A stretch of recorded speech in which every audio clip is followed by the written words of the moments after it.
প্ৰথমতে যি দলে জাতি মাটি ভেটি কথা ক'লে সেই দলৰ ভিতৰত আমি দেখা পাইছোঁ যে টিকেট দিওঁতে কিমান গাফিলতি। এইবোৰ চব কথা টিকেট দিওঁতে ওলাব লাগিছিল।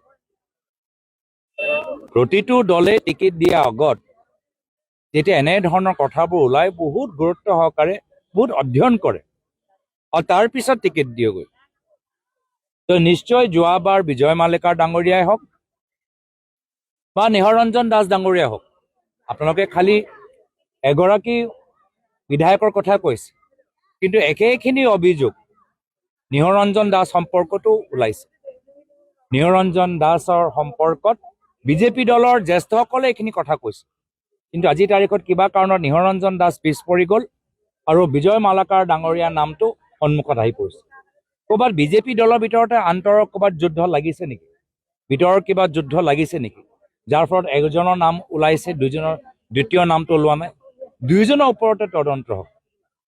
ৰাইজে জানিবলৈ বিচাৰে আজি গুৱাহাটী হাইকোৰ্টৰ পৰা এনেকুৱা যেতিয়া অভিযোগ আহিছে, বিজেপি দলৰ জ্যেষ্ঠ মানুহখিনিয়ে এনেধৰণৰ অভিযোগ বিভিন্ন সময়ত দিছে, তেতিয়া মুখ্যমন্ত্ৰী কিয় নিমাত?